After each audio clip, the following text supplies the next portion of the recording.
Etiopía está entre los 5 países más pobres del mundo.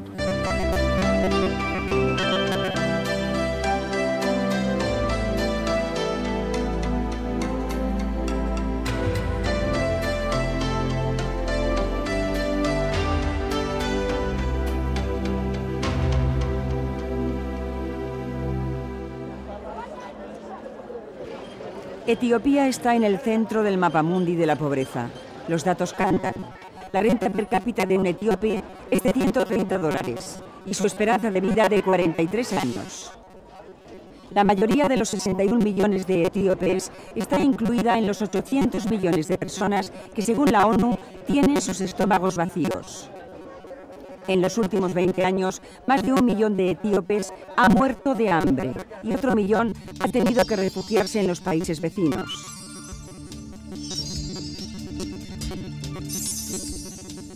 La historia más reciente de Etiopía está marcada por 3 plagas: las hambrunas, la guerra con Eritrea y los gobiernos de turno que han mirado más por sus propios intereses que por los del pueblo.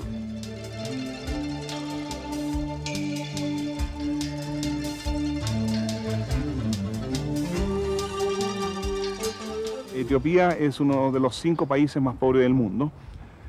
Hay causas históricas que son importantes de considerar. Por ejemplo, el que haya sido un imperio medieval con el emperador Haile Selassie hasta 1974, cuando toda la tierra pertenecía o a los príncipes o a la familia imperial o a la Iglesia Ortodoxa. Los campesinos trabajaban la tierra para los señores feudales y el emperador. Todas las empresas relevantes del país pertenecían a la corona.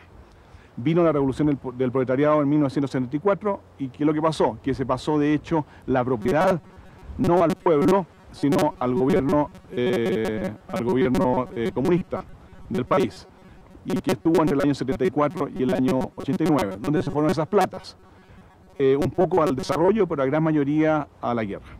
Una guerra con Eritrea y con el norte del país que duró prácticamente toda la revolución, hasta el año 1991, en que vino este gobierno y implementó políticas muy similares al gobierno anterior, con una centralidad estatal muy relevante, que también se han probado hasta el momento bastante incapaces de aliviar el problema de la pobreza.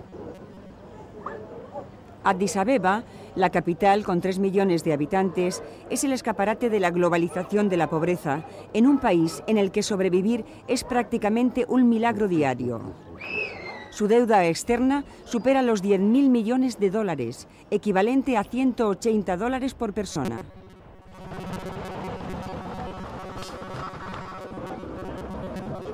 Visitamos Mercator, el mercado de Addis Abeba, uno de los más grandes de África, donde se vende de todo, aunque no todos pueden comprar lo que necesitan para matar el hambre.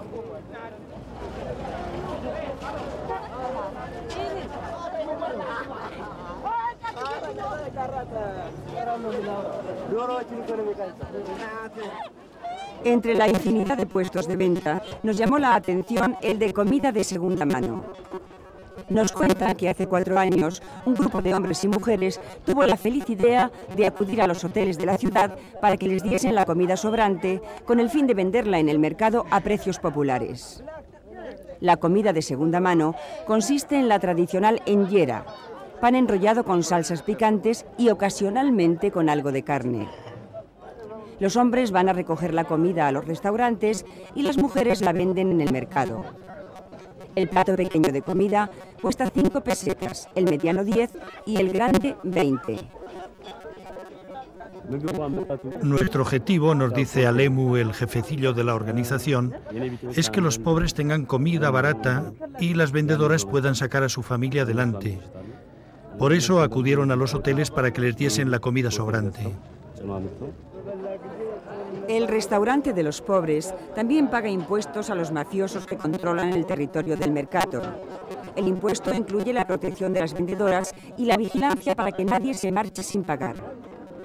Pueblo de Dios tuvo que negociar con los mafiosos la autorización para grabar en este atípico restaurante. La comida, una vez pagados los impuestos, deja a las vendedoras unos beneficios de 100 pesetas al día.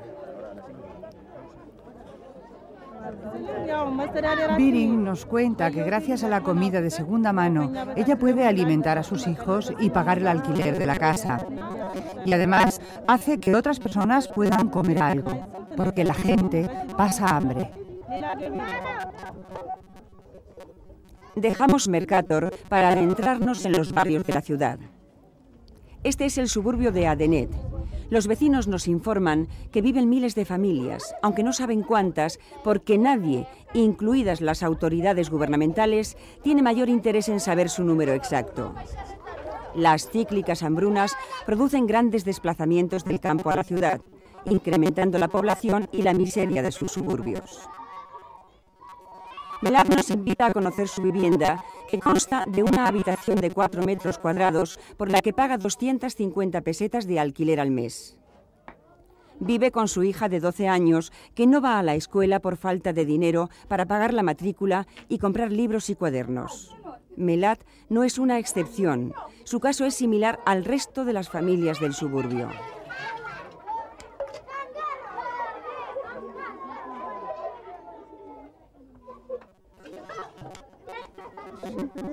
Melad nos dice que hay días que no tienen nada para comer porque no hay trabajo. A veces tienen ropa para lavar y se ganan 140 pesetas, pero esto no sucede todos los días. Se queja de que en el suburbio no tienen agua, ni letrinas, ni transporte para ir a la ciudad a buscar trabajo. Y para colmo, cuando se produce un incendio, ni los bomberos ni la policía acuden a socorrerles. Dejamos Addis Abeba para trasladarnos al noroeste del país. Es el mes de octubre y ha finalizado la época de lluvias que han cambiado el habitual paisaje semidesértico de Etiopía. Excepcionalmente, este año ha llovido bastante y se espera una buena cosecha, insuficiente en cualquier caso para producir alimento para todo el año. Estas bellas imágenes del paisaje que discurre entre Aksum, otrora capital de un vasto imperio que traspasó el Mar Rojo, y Adigrat, hacen pensar que con unos gobiernos más previsores y una buena planificación agraria se podría paliar el hambre y sacar al país de la miseria. Este es el sueño de millones de etíopes. El camino que sobrevuela las montañas a 3.000 metros de altura nos guía por una cadena de antiquísimos monasterios ortodoxos.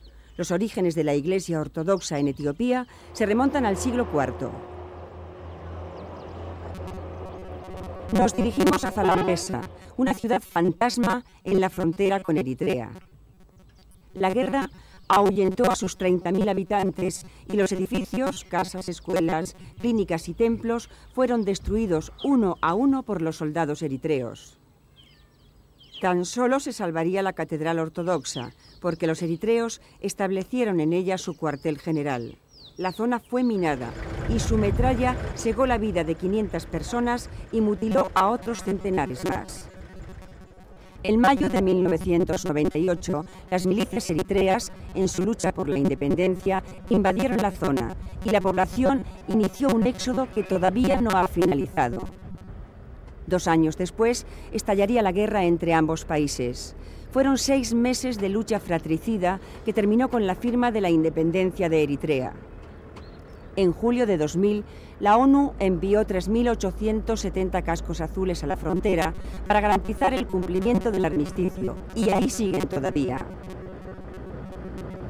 La guerra con Eritrea fue por problemas de límites teóricamente, pero lo que hay detrás es cuál país toma el liderazgo del Cuerno de África. Si es Etiopía o si es Eritrea. El problema no son los límites. Las Naciones Unidas está trabajando en límites hoy día, pero el problema es un problema económico y sociopolítico. La guerra anunciada llevó a un fuerte rearme de los dos ejércitos. Muchos jóvenes se alistaron porque en el ejército hay comida. Durante años, el mayor bocado del presupuesto del Estado fue para la guerra.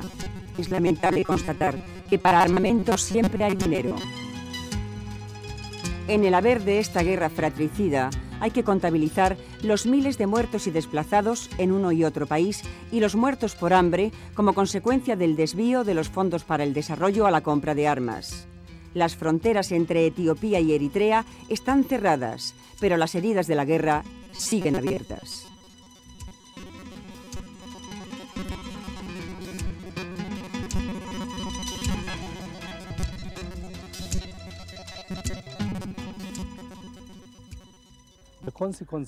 Las consecuencias de la guerra, humanamente hablando, son desastrosas. Las gentes han sido desplazadas, heridas, asesinadas, expulsadas de sus propias casas. Por culpa de esta guerra, las familias han sido separadas. Mucha gente ha tenido que abandonar sus pueblos y todavía no han podido volver a sus hogares. Los cristianos ortodoxos son la mitad de la población de Etiopía, los musulmanes el 45% y los católicos el 0,6%. En Zalambesa, la comunidad católica era de 222 personas, pero la Iglesia Católica realizaba una intensa labor social abierta a todos, sin distinción de etnias o credos. Los católicos contaban con una guardería, un colegio para 600 alumnos y una policlínica atendidos por religiosas misioneras. El templo parroquial de San Pedro y San Pablo, convertido en ruinas como el resto de la ciudad, es un monumento a la barbarie de una guerra que no ha arreglado nada y ha hecho más difícil de lo que ya era la vida de la gente.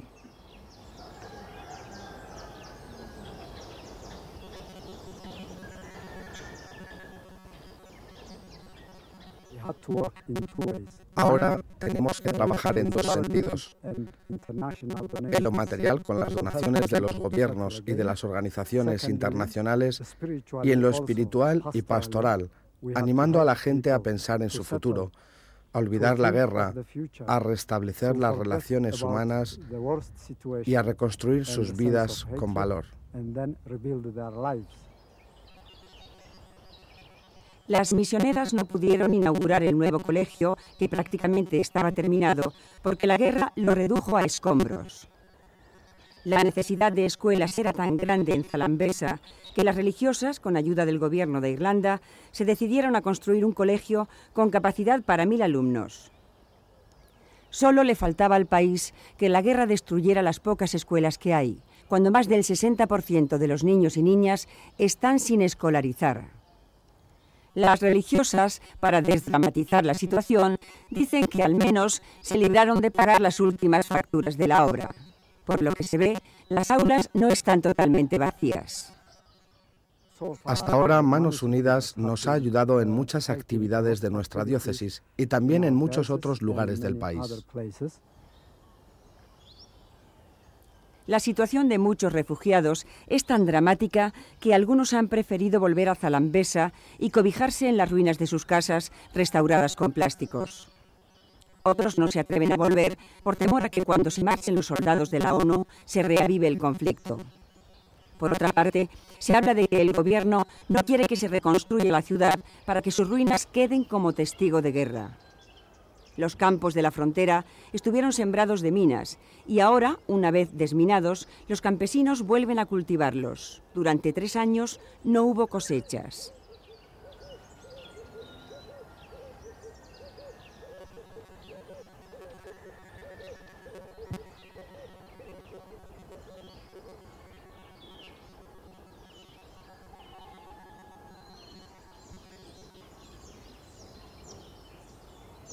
La desolación de Zalambesa es la parábola de un pueblo sufriente que espera en medio de la desesperanza. La fe, en sus versiones cristiana y musulmana, es la que da fortaleza a este pueblo para sobrellevar tantas desgracias juntas.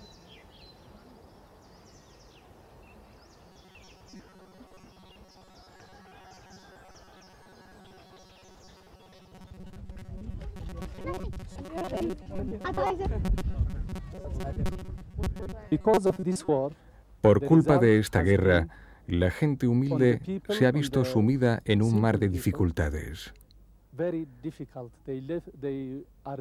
Todavía se ven obligados a vivir en cuevas o en cobijos inmundos, como se puede observar. Por culpa de esta guerra, muchos niños se han quedado sin escuela. Por culpa de esta guerra, muchas familias han perdido sus pertenencias, sus casas y todo lo que tenían para vivir, y no podrán reemplazarlos en un futuro próximo. La guerra produjo un movimiento de 360.000 desplazados. La mayoría de los habitantes de Zalambesa se refugiaron en Adigrad, la capital de la frontera. Y como ACNUR no estableció campamentos, más de 5.000 familias se vieron abandonadas a su suerte. Las organizaciones internacionales se han limitado a darles a los refugiados 15 kilos de harina por persona al mes. Eso cuando llega el suministro. Y como no tienen otros medios de subsistencia, se ven obligados a vender parte de la harina para comprar ropa, jabón y comida y pagar el alquiler de las viviendas, los privilegiados que han encontrado vivienda. Con la llegada de los refugiados, los alquileres de las casas se han disparado. Nadie sabe cuánto durará esta situación, que ya va para 3 años. Las misioneras tienen un programa de ayuda a 500 familias de refugiados que consiste en pagarles el alquiler de una habitación al precio de 1.000 pesetas al mes y la escolarización de sus hijos en su colegio de Adigrad. 500 niñas y niños refugiados estudian en el colegio.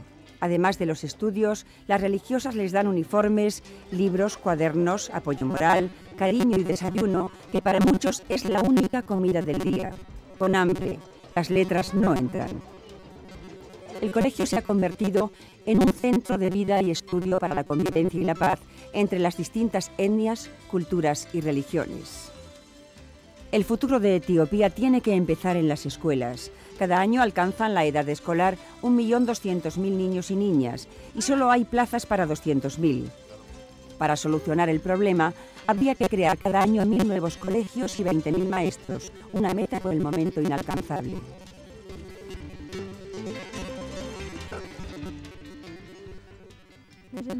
Asier tiene 15 años. Nos dice que vivía en Zalambesa. Su padre murió en la guerra y 2 hermanos han desaparecido.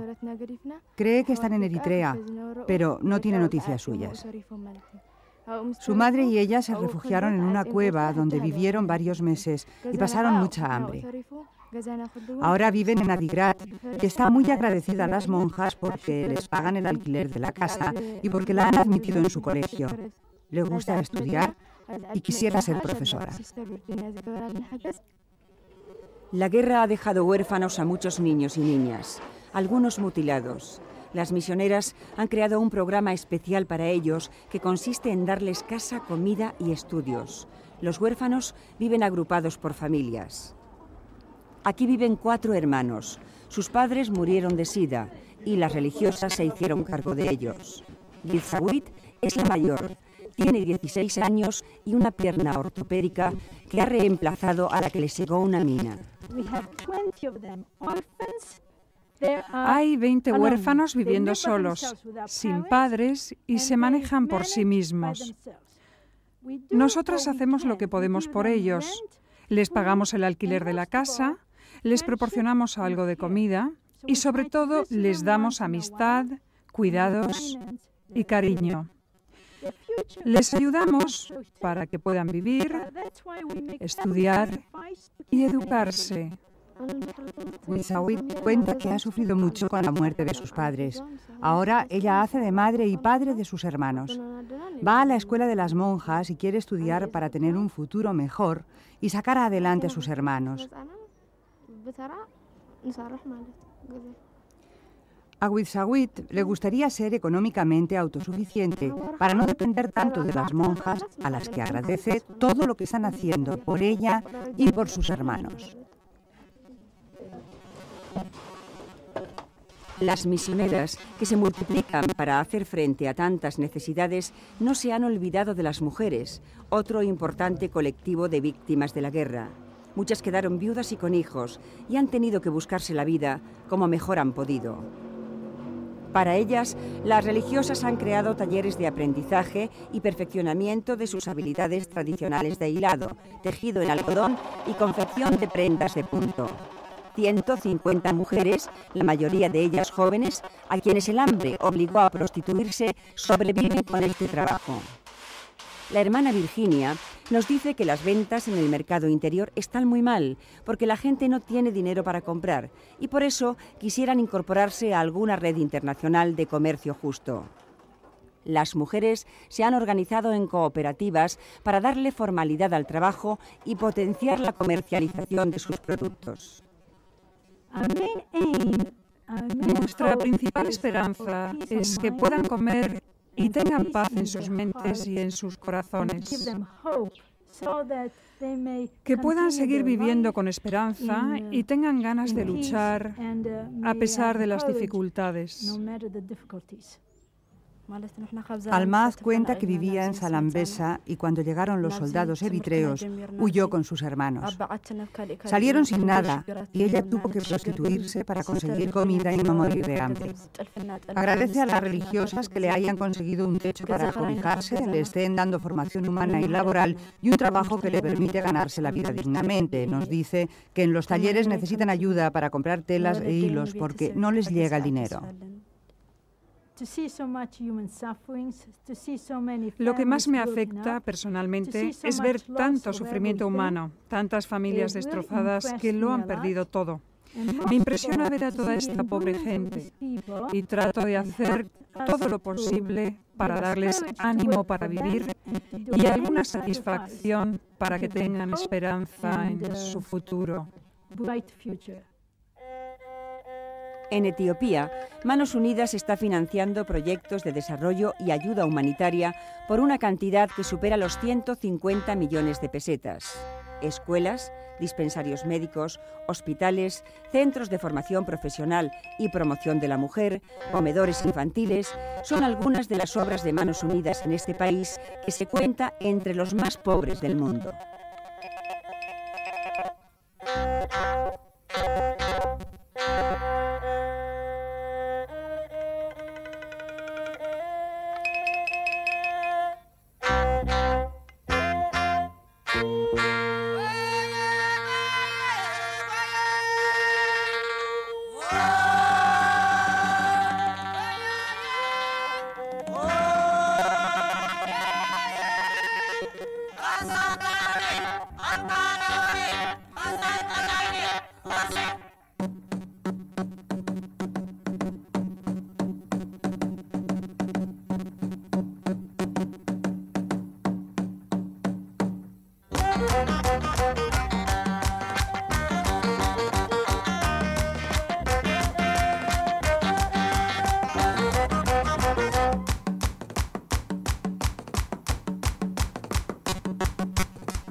El barrio barcelonés del Raval está marcado por una larga historia donde se mezclan los ecos del viejo barrio chino junto a la más cruda realidad de marginación y pobreza.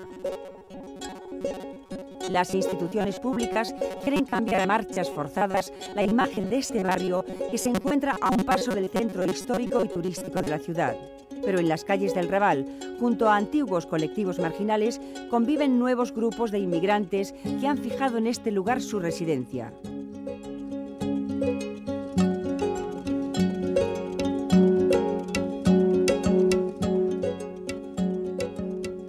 Varias asociaciones trabajan en el Raval para mejorar la calidad de vida de sus vecinos, ayudarles en sus necesidades más básicas o prevenir que puedan caer en las tupidas redes de la marginación. Todo ello lo podrán ver en el reportaje de la próxima semana que hemos titulado Solidaridad en el Raval.